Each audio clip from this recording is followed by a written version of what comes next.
Les fées. Il était une fois une veuve qui avait 2 filles. L'aînée lui ressemblait si fort et d'humeur et de visage que qui la voyait, voyait la mère. Elles étaient toutes 2 si désagréables et si orgueilleuses qu'on ne pouvait vivre avec elles. La cadette, qui était le vrai portrait de son père pour la douceur et pour l'honnêteté, était avec cela une des plus belles filles qu'on eût su voir. Comme on aime naturellement son semblable, cette mère était folle de sa fille aînée, et en même temps avait une aversion effroyable pour la cadette. Elle la faisait manger à la cuisine et travailler sans cesse. Il fallait, entre autres choses, que cette pauvre enfant allât 2 fois le jour puiser de l'eau à une grande demi-lieue du logis, et qu'elle en rapportât plein une grande cruche.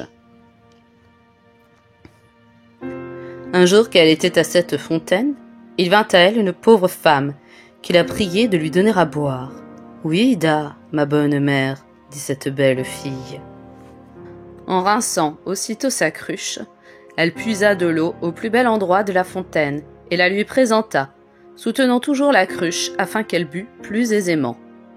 La bonne femme, ayant bu, lui dit « Vous êtes si belle, si bonne et si honnête que je ne puis m'empêcher de vous faire un don. » Car c'était une fée qui avait pris la forme d'une pauvre femme de village pour voir jusqu'où irait l'honnêteté de cette jeune fille.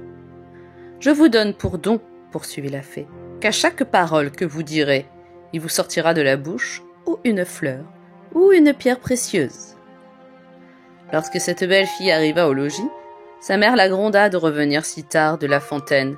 « Je vous demande pardon, ma mère, dit cette pauvre fille, d'avoir tardé si longtemps. » En disant ces mots, il lui sortit de la bouche 2 roses, 2 perles et 2 gros diamants.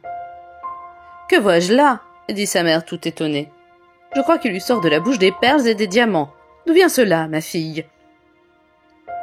Ce fut là la première fois qu'elle l'appelait sa fille.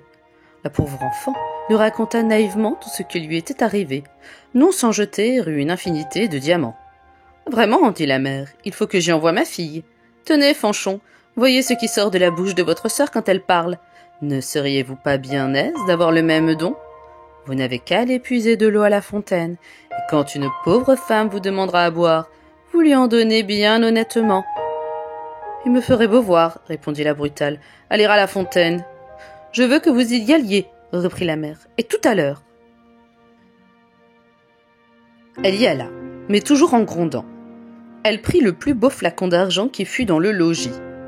Elle ne fut pas plutôt arrivée à la fontaine qu'elle vit sortir du bois une dame magnifiquement vêtue qui vint lui demander à boire. C'était la même fée qui avait apparu à sa sœur, mais qui avait pris l'air et les habits d'une princesse pour voir jusqu'où irait la malhonnêteté de cette fille. « Est-ce que je suis ici venue, lui dit cette brutale orgueilleuse, pour vous donner à boire ? Justement, j'ai apporté un flacon d'argent tout exprès pour donner à boire à madame.